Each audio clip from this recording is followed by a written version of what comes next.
मैं खुशनसीब हूँ कि मेरी 2 बेटियाँ हैं। मेरी शादी को 8 साल पूरे हो चुके हैं। शादी से पहले सोचता था कि 2 बच्चे हो जाएंगे तो ठीक है, एक लड़का और एक लड़की। शादी के पहले साल सबको बहुत उत्साह देखा। जब घर में एक नए मेहमान के आने के बारे में पता चला, सब ये मानकर ही बैठे थे कि पहला बच्चा लड़का ही होगा। पड़ोस की महिलाएं भी मेरी मम्मी और पत्नी के साथ हंसी मजाक करती थी कि तुम्हारा रंग काला पड़ गया है, देख लेना, पक्का तुम्हें लड़का ही होगा।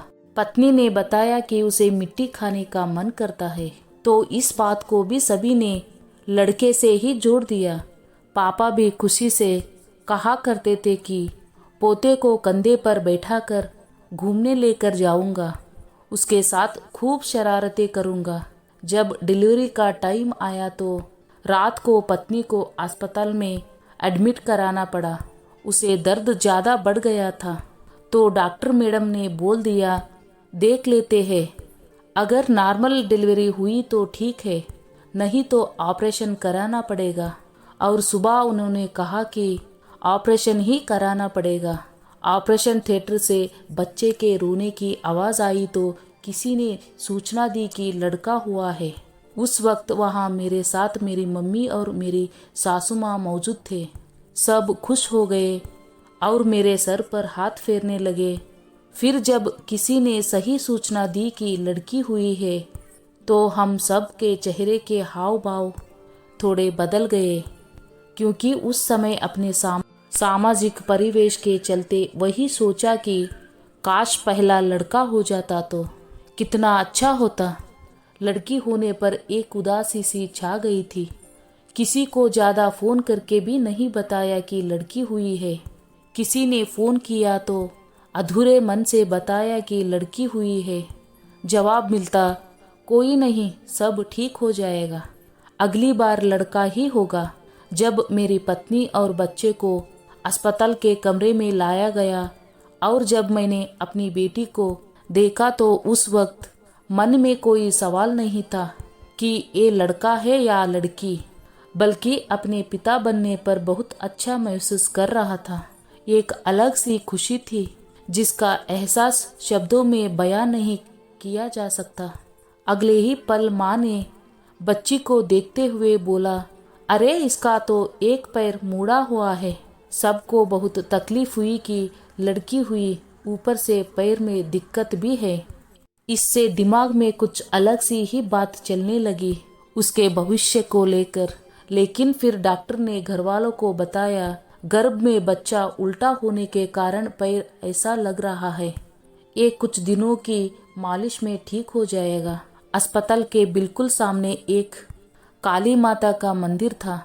मैं मम्मी के साथ उस मंदिर में गया और अपनी बेटी की खुशियाँ और सेहत के लिए दुआ की और पिता बनने की खुशी में बेटी के जन्म पर एक कविता भी लिखी, जिसका शीर्षक था, मेरे घर में आई एक नन्ही सी परी।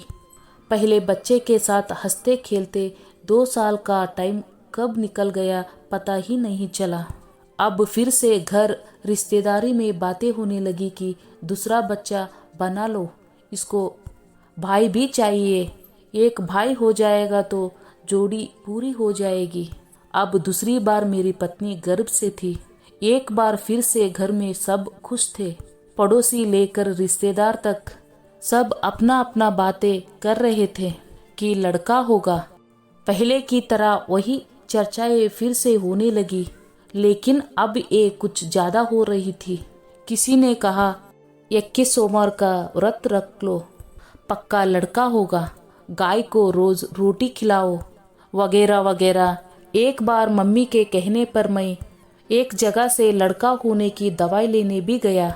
किसी रिश्तेदार ने कहा था कि उनकी दवाई जिसने भी खाई पक्का लड़का ही हुआ है। इन चीज़ों में मेरा कभी विश्वास नहीं रहा, लेकिन मेरी पत्नी और मम्मी की जिद के चलते मैं वो भी ले आया। उन्होंने कुछ दवाई दी, कुछ उपाय बताए, जो घर आकर मैंने उनको बता दिया। मेरी पत्नी हो या मम्मी, दोनों को यही लग रहा था कि अब पक्का लड़का ही होगा। घर में मैं सबसे बड़ा था। पहले शादी हो गई थी तो वंश आगे बढ़ाने की उम्मीद भी मुझसे ही की जा रही थी। 15 अगस्त का दिन था।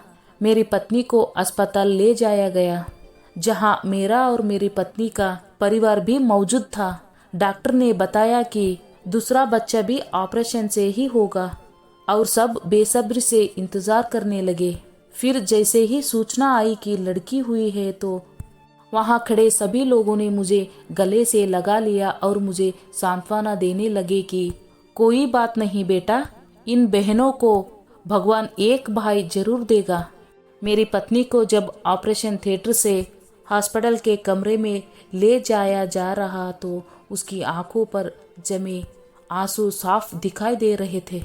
होश में आने पर उसने बताया कि उसने ऑपरेशन थिएटर में ही डॉक्टर की बात सुन ली थी कि लड़की हुई है, और इतना कहकर वो जोर जोर से रोने लगी।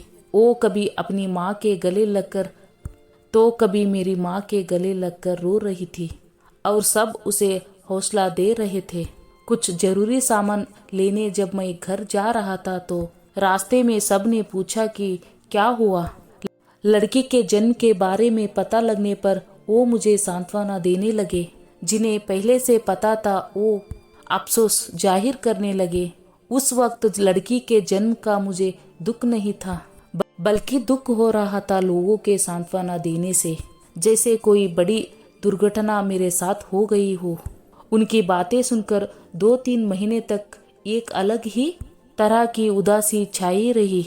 जहां पहली बेटी का नाम उसके जन्म से पहले ही सोच रखा था, वही इस बेटी का नाम रखने तक का मन ना किया। मैं भी समाज के उन तमाम लोगों की सोच का शिकार हो चुका था, जहां समाज में बेटियों के जन्म पर पाबंदी है, जो सोचते हैं कि अगर किसी औरत ने लड़के को जन्म नहीं दिया तो वो अधूरी है, अगर बहनों का भाई नहीं है तो वो कमजोर है, लड़के के बिना वंश नहीं चलेगा, मुक्ति नहीं मिलेगा, चिता को कौन आग देगा, वगैरह वगैरह। शायद उसमें उनकी भी गलती नहीं है। हमारी सामाजिक रूढ़ियां ही इतनी गहरी जमी है कि इन्होंने सबको इस मजबूती से झकड़ लिया है कि कोई उनसे बाहर आने के बारे में सोचता भी नहीं है। बेटियों के बचपन में महीने और साल बीतते गए। मैं उनके साथ हंसा रोया। मैं कभी उनका घोड़ा बना तो कभी उनके लिए जोकर, कभी उनके लिए टॉफी लाया तो कभी खिलौने। किसी को अगर बुखार या खांसी होती तो रात को ना उनकी मम्मी सो पाती और ना उनके पापा। आज दोनों जब तैयार होकर स्कूल जाती है और जब मैं उन्हें छोड़ने जाता हूँ तो उनसे ढेर सारी बातें करता हूँ, उनके सपनों की और अपने सपनों की। मेरी बड़ी बेटी कहती है कि उसे डांस और नाटक करना अच्छा लगता है तो छोटी वाली कहती है कि उसे मैडम बनना है, और फिर हम हंस पड़ते हैं। बेटियों को पाकर कभी किसी बेटे की कमी नहीं खाली मुझे, और हो भी क्यों, सारी ही को तो खुशियाँ दी है मेरी बेटियों ने अपने पापा को। मेरे आन और बान है मेरी बेटियाँ, मेरे चेहरे की मुस्कान है मेरी बेटियाँ।